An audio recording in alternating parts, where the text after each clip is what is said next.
Secretary Byrd, there have been a variety of attacks levied against House Republicans for advocating for election integrity, which includes preventing non-citizen voting, and they are based on non-citizen voting already being illegal. Just because non-citizen voting is illegal doesn't mean that it can't occur, and we must be vigilant in ensuring the strength of our laws. House Rule 10, Clause 2, lays out the general oversight responsibilities of the standing committees to analyze, quote, the application, administration, execution, and effectiveness of federal laws, end quote. And also, quote, conditions and circumstances that may indicate the necessity or desirability of enacting new or additional legislation, end quote. Secretary Byrd, very simply, is it possible for non-citizens to illegally vote in federal elections? It is. And do you have examples of this occurring?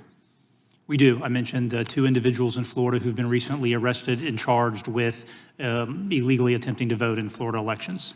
And both of those situations occurred after Congress made it illegal for non-citizens to vote, correct? That is correct. Do you think Congress should consider legislation such as the SAVE Act to close the gaps which allow non-citizens voting? It is absolutely critical. Okay. Is amending the NVRA an important first step? The NVRA must be amended.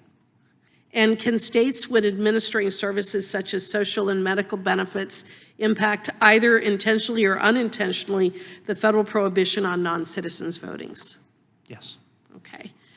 Ms. Mitchell, I want to ask you about President Biden's Executive Order 14019 on promoting access to voting. Can you speak to some of the concerns with this executive order? Absolutely. First of all, I believe that it's unconstitutional.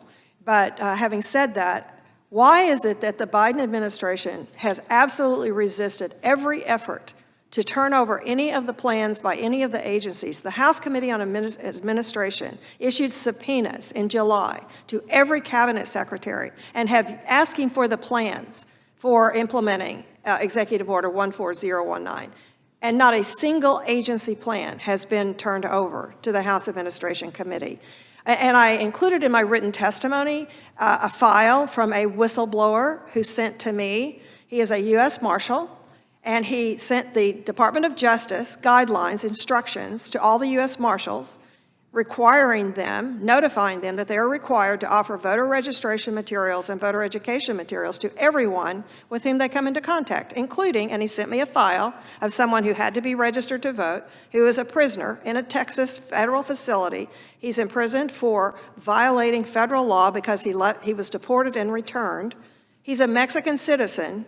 It says that in his file, and he was registered to vote, and they're required to give him voter registration materials. That is happening in federal prisons all over the country. So let me ask you, then, is it your understanding that they are actually implementing the very plans that they refuse to turn over to Congress? They're absolutely doing that, and we only know, we get bits and snatches from people, from whistleblowers and from various sources, but nothing official. And if you want to know the most, you go to the Demos website, which is a left-wing organization, and they have literally been dispatched by the White House to federal agencies to help them implement this plan. They know more about what's going on in these agencies to implement this executive order than any member of Congress. Are they involved with implementing the executive order? Yes, they are. And are they in compliance with FACA or the Federal Advisory Committee Act? No, they are not. No, they are not. So they're violating FACA. They are violating that. Yes, they are. And they brag about all the agencies that they have assisted over the last 3 years with implementing the executive order. This executive order obviously involves these various federal agencies in the voting process. And besides the concern that these agencies do not have expertise in this area, should the American people be concerned that this will be administered by politically appointed officials of the Biden-Harris administration? Well, absolutely, because the original executive order required that every plan had to be submitted to the White House, to the director of the Office of Domestic Policy, which at the time was held by Susan Rice. And it also goes on to say that federal funds and grants will be disseminated through the White House by the Office of Domestic Policy, by Susan Rice, and we do not know to this day Who got the grants, how much they got, we know nothing about that. So in terms of these plans, were they all submitted to the White House for review?